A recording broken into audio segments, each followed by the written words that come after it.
Did you hear anything about who found him, how he was found, or the 911 call or anything like that? Yes. What message do you have to Prince fans? Just keep saying prayers for everyone. Yeah. And I can't talk about it. Yeah. For the family. There was no sign of this. This is just... Yeah. Here to get to the bottom of it, though, it sounds like. We pretty much know what's going on, but everyone gets sick once in a while. We don't know. We're going to find out.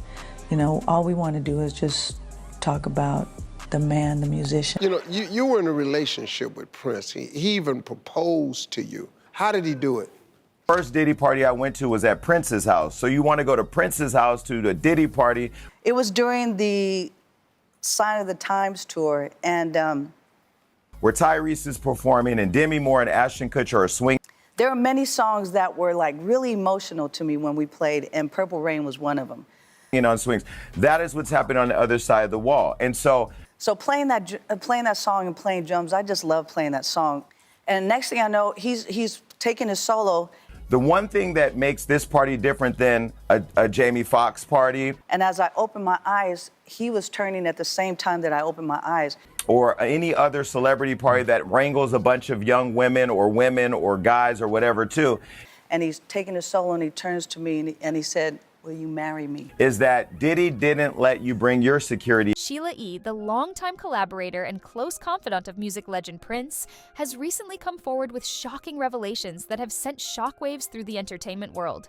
According to Sheila, Prince had confided in her during his final days about powerful figures within the music industry, including Sean Diddy Combs and the darker, more sinister side of the business that involved exploitation, manipulation, and even ritualistic practices designed to control and suppress artists.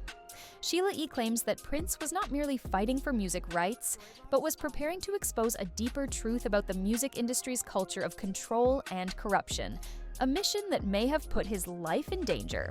Her recent statements have reignited speculation surrounding Prince's sudden and mysterious death, with many now questioning whether it was truly accidental or part of a broader plot to silence him before he could reveal what he knew.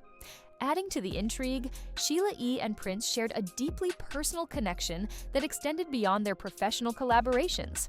Their bond was cemented when Prince famously proposed to her during a live performance, an unscripted moment that stunned audiences and highlighted the depth of their relationship.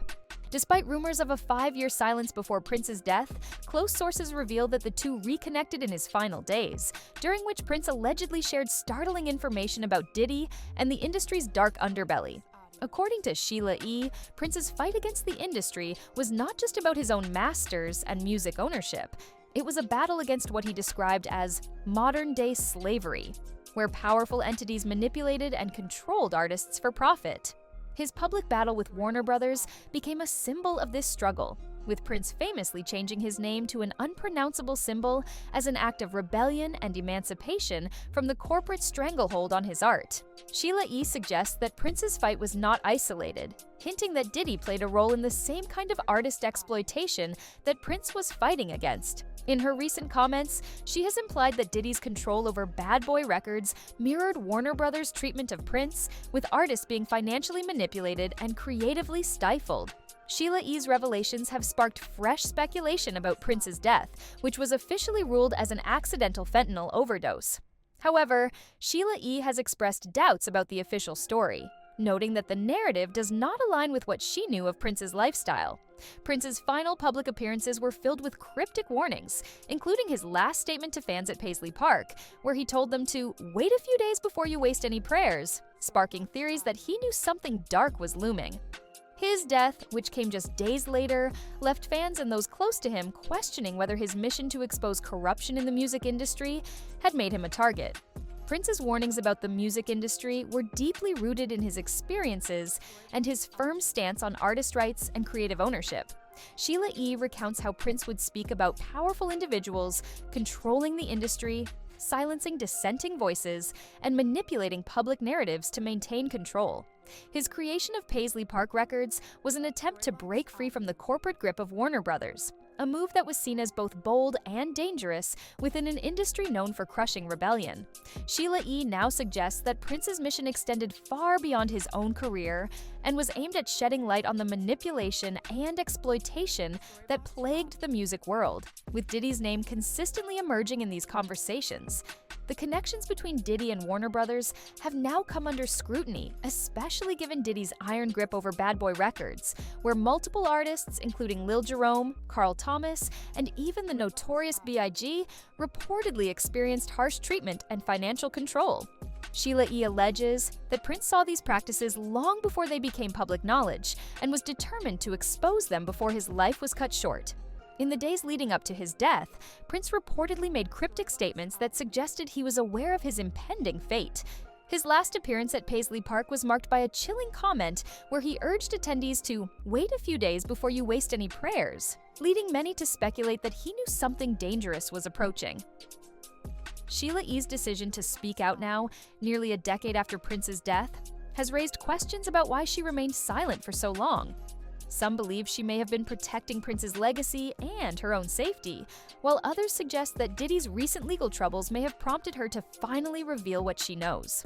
Her statements have linked Prince's death not only to industry corruption, but also to Diddy, sparking renewed calls for answers. The emerging revelations have led many to draw connections between Warner Brothers, Diddy, and a broader system of control in the music industry. Prince's public battles with Warner were a testament to his unwillingness to be silenced, and his formation of Paisley Park Records was a direct challenge to the industry's established order. Sheila E. now claims that Prince's warnings were not just about music rights, but about a pervasive culture of exploitation that extended to some of the industry's biggest names. As more of Sheila E.'s accounts surface, the speculation surrounding Diddy's role in Prince's life and untimely death is growing, with many wondering if Prince's warnings are finally coming to light. Sheila E.'s bold statements have left fans and industry insiders questioning the true nature of Prince's death and the powerful forces that may have been involved, with Diddy standing at the center of this new wave of controversy. And as whispers grow louder, Sheila E.'s decision to break her silence after years of discretion suggests that there is far more to the story than the public was led to believe. Many are now wondering if Sheila E.'s revelations are just the beginning of a much larger expose, one that could finally pull back the curtain on the shadowy world of music industry manipulation and control. For fans of Prince, the truth may be bittersweet, but for those who have followed the money and the power within the music world, Sheila E.'s words could very well be the catalyst that brings long-hidden secrets to light, forcing powerful figures to finally face the consequences of their actions. As the story unfolds, the world watches, waiting to see if justice will be served for Prince, and if the revelations Sheila E. has hinted at will finally bring about the accountability so many have demanded for years. With new voices emerging to challenge the music industry's power dynamics, and with Sheila E. now seemingly unafraid to speak her truth, it appears that the fight Prince began may finally be getting its moment in the light. The questions surrounding his death and Diddy's involvement are growing louder, and Sheila E.'s courage to bring these truths to the surface could very well mark the beginning of a reckoning in an industry that has long thrived in the shadows. As more pieces of the puzzle fall into place, the world is left wondering, was Prince's untimely death merely a tragic accident, or the final act in a struggle to expose an empire built on secrecy and control?